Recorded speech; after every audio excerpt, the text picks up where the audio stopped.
Kita lanjutkan. Kita jelajahi sebentar pandangan para filosof barat sekarang tentang apa yang disebut penderitaan. Jadi tidak hanya para filosof timur atau dalam tradisi tasawuf yang kita kenal sering bilang bahwa hidup ini penderitaan.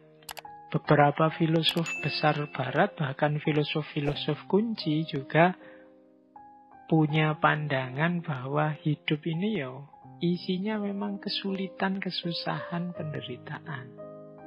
Cuma ada cirinya. Kalau di barat ini membaca penderitaan itu sebagai tantangan.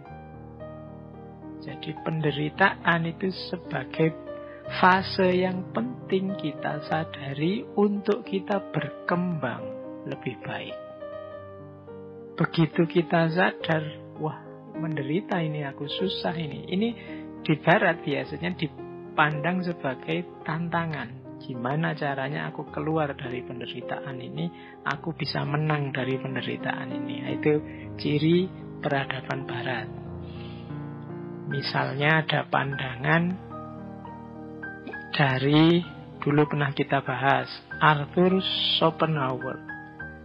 Beliau menulis tentang the world as will and idea, dunia sebagai keinginan dan ide. Katanya Schopenhauer, hidup ini digerakkan oleh keinginan kita.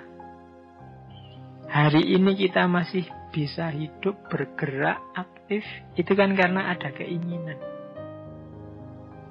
Sayangnya, tidak semua keinginan kita bisa terpenuhi. Bahkan bisa dipastikan sebagian besar keinginan kita tidak terpenuhi. Nah, akhirnya apa? Karena keinginan kita tidak semua terpenuhi, kan lahir kekecewaan-kekecewaan, lahir kesedihan-kesedihan, lahir penderitaan.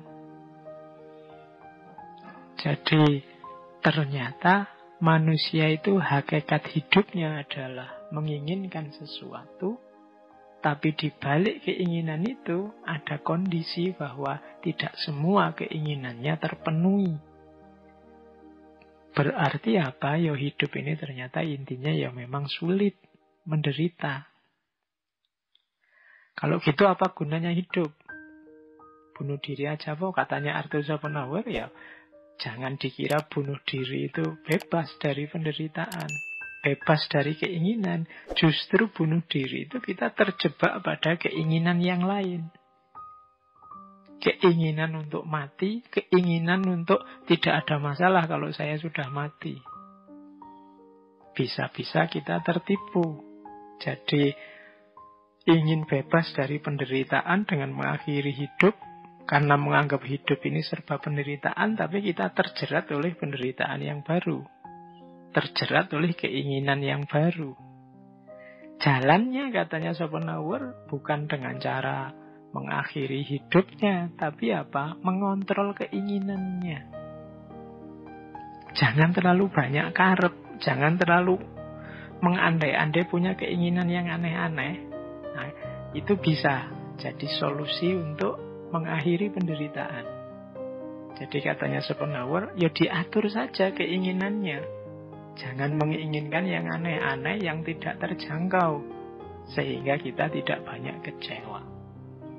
Nah, itu gayanya Arthur Schopenhauer. Nietzsche, kemarin kita banyak membahas tentang Nietzsche.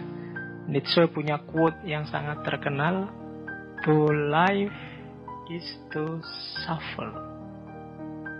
To survive is to find some meaning in the suffering." Hidup berarti menderita. Untuk survive berarti memberi makna terhadap penderitaan. Jadi katanya Nietzsche, tidak bisa, hidup itu memang isinya penderitaan. Caranya biar tidak menderita, biar selamat dari penderitaan apa? Kalau di Nietzsche ya, find some meaning in the suffering. Temukan makna dalam penderitaan.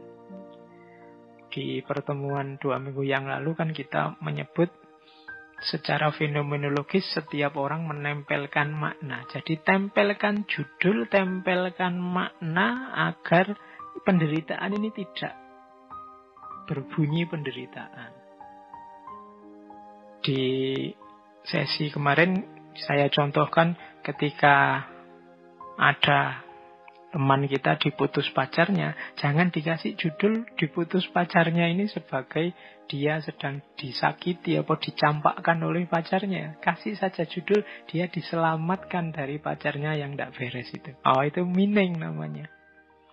Alhamdulillah dia pisah sekarang daripada kalau pisah nanti besok setelah menikah. Itu namanya give some meaning.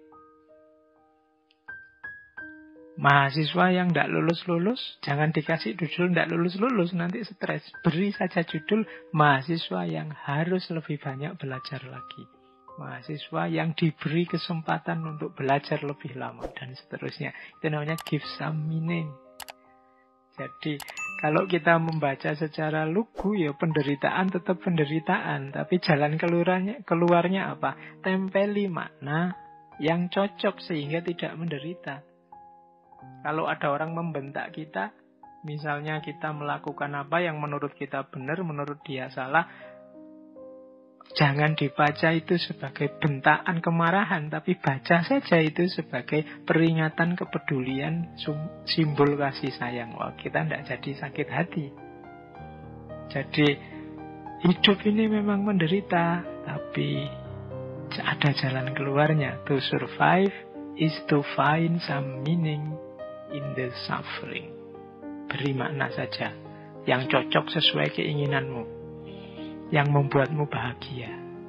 Nah, saya lanjutkan. Kalau di Nietzsche ada istilah Ja-Sagen. Ja-Sagen ini salah satu istilah yang terkenal dari Sartre yang artinya mengiyakan hidup.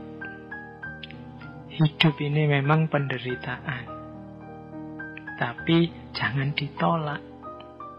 Iyakan hidupmu. Apapun situasi yang menyakitkanmu, iyakan. Terima dulu. Karena kalau kita menolak situasi, kita tidak akan bisa keluar dari masalah. Tidak akan bisa keluar dari penderitaan yang kita hadapi. Maka pertama-tama, ya sahen. Mengiyakan hidup. Situasi kita hari ini yang serba rumit, serba tidak jelas gara-gara corona, kita sebut saja memang sedang rumit dan sedang tidak jelas. Itu namanya mengiyakan. Jangan melarikan diri, jangan menganggap tidak ada masalah. Ada masalah, ya diterima, kita memang sedang bermasalah. Karena kalau mengiyakan saja belum, ya kita tidak akan ngerti ada masalah, apalagi mencari jalan keluar dari masalah. Jadi tipsnya Nietzsche selanjutnya, iyakan dulu masalahmu. Nah, baru kalau sudah diiyakan, sekarang keinginanmu apa? Kalau menurutmu ini menyakitkan, membuatmu menderita, keinginanmu apa? Disitulah nanti Nietzsche punya will to power konsepnya. Jadi, oke, kalau keinginanmu itu wujudkan. Kalau keinginanmu itu, ya lakukan. Jangan diam saja, jangan malas, jangan lemah. Jangan jadi orang yang ingin dikasihani. Perjuangkan, wujudkan will to powermu. Keinginan, kalau makna letternya keinginan untuk menang, keinginan untuk berkuasa. Jadi ada masalah, kita menderita, iyakan. Oke, iya, saya memang ada masalah, saya memang menderita, saya memang sulit. Iya, tapi saya ingin keluar dari penderitaan ini, saya ingin melakukan ini, saya ingin membuahkan itu, saya ingin menghasilkan ini, wujudkan itu. Jangan jadi orang lemah, jangan jadi orang yang ingin dikasihani. Itulah nanti will to power. Jadi kalau ini agak beda sama Schopenhauer tadi. Kalau Schopenhauer ada masalah karena kita banyak keinginan, ya sudah, kalau ingin tidak banyak masalah, dibatasi saja keinginannya. Kalau Nietzsche tidak. Ada masalah, iyakan saja, Kemudian keinginanmu apa, wujudkan untuk mengatasi masalah itu.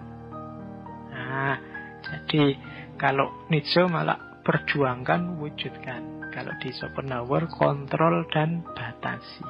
Bedanya itu. Ada lagi, belum lama kita membahas Albert Camus tentang penderitaan. Kalau di Camus kemarin kan penderitaan itu, kenapa hidup ini menderita? Karena hidup ini absurd. Apa yang dimaksud absurd dalam hidup ini? Hidup ini isinya penuh kontradiksi-kontradiksi, ketidakjelasan-ketidakjelasan. Kita seperti Sisyphus. Dulu kita ceritakan ya bagaimana Sisyphus ini oleh dewa dihukum untuk menggelindingkan batu dari bawah gunung ke atas. Kalau sudah sampai di atas, dilepaskan lagi, menggelinding ke bawah. Dia disuruh ngambil lagi, didorong lagi ke atas, sampai atas, dilepaskan, digelindingkan ke bawah. Terus dia ke bawah lagi, dibawa lagi ke atas, terus digelindingkan ke bawah. Terus begitu, tidak ada akhirnya. Hidup kita, katanya kamu seperti ini. Tidak jelas. Jadi apa, di mana awal, di mana akhir, apa target, apa tujuan, apa yang kita lakukan, ini sering tidak sinkron. Jadi hidup ini absurd. Ideal-ideal yang ada di kepala kita sering tidak nyambung dengan kenyataan hidup yang kita hadapi sehari-hari. Itu pun kita tetap merasa bahwa ideal-ideal kita itu luar biasa. Atau sebaliknya, kita tetap merasa yang kita lakukan itu cocok dan sesuai dengan ideal-ideal kita. Itu namanya absurd.